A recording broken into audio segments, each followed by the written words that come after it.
So what we were talking about before we got started is I went hog wild at Barnes and Noble and bought all three of the GW tie-in games. So we'll talk about them during the podcast, but I can show you them now. So the first one is this Lord of the Rings. What is it? Quest to Mount Doom. Retails for about $50. And I was commenting that it feels fair for the amount of content that you get. It looks like a legitimate big time board game. I'll show you the I was pretty impressed. I haven't read the rules, obviously. I just opened this up. But this is the board, and it is frankly huge, as you can see. Oh, almost dropped stuff. Don't do that. No, don't drop that heat. Good reaction check there. But yeah, it's bigger than this. I'm just unfolding it like two parts of it. But they have locations here like Rivendell, Bruinen, Moria, the Gap of Rohan, all this stuff. I don't really know what it means. There's stuff going all the way around as well. You get some really cool dice. You get little assembly thing on how to put together the Fellowship of the Ring. The two-part models. Yeah, well, they are snap fit models, and I believe that these are the models from the Battle for Moria set that came out. I'm gonna look that up right now. It's bugging me. I gotta know. Yeah, it came out a long time ago. These things are cast in like gold plastic. I feel like they would have saved me a ton of time if they had done Stormcast Eternals in this color plastic. I wouldn't have even painted them. They do now. The new ones, the snap fit ones for Age of Sigmar, the $15 boxes and such. They come. They're cast in gold. Damn it, yeah, Jim. they're cast in gold.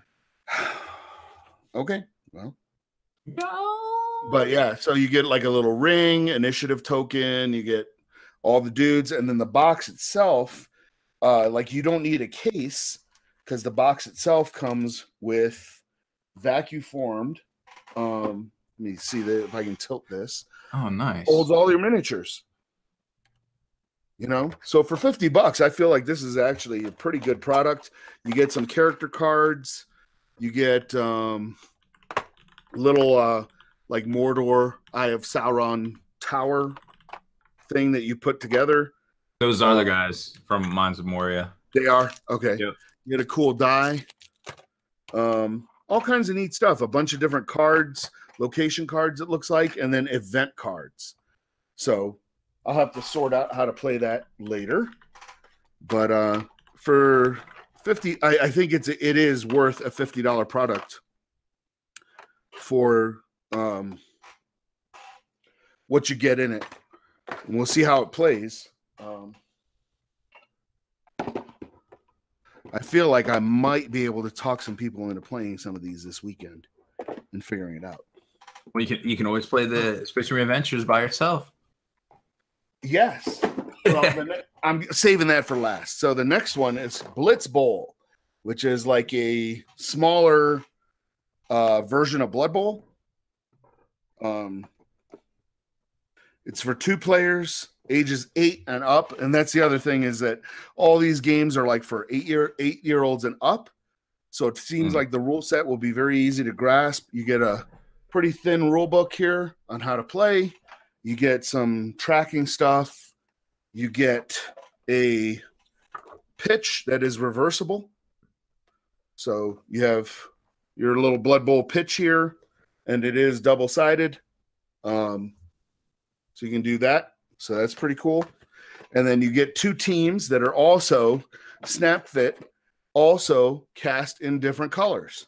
So if you're trying to get, I feel like these would make great Christmas presents for trying to get a kid into the hobby because they don't need to be painted to play. It reminds me of the old Space Hulk. Well, even the new Space Hulk, you know, where Gene Stealers were blue, green. Everybody's red and purple. Yeah, purple, and you get a bunch of dice, you get your cards, all that stuff. So that seems pretty good. And then we get the last one. Save this retails for I think $40. It's a little bit cheaper. The Lord of the Rings one is the most expensive one. Got to pay that Tolkien estate. Yep. And then you get Space Marine Adventures, which I've been waiting for since they announced it, because it is 1 to 4 players, and it is cooperative play. So what's really cool about that is that if you're trying to teach somebody 40K, like, you know, say a kid or something, and this is also age 8 and up, you know, 8 plus. So if you're trying to teach them something, you don't have to play adversarially the first time you play. You can play together against the board, you know.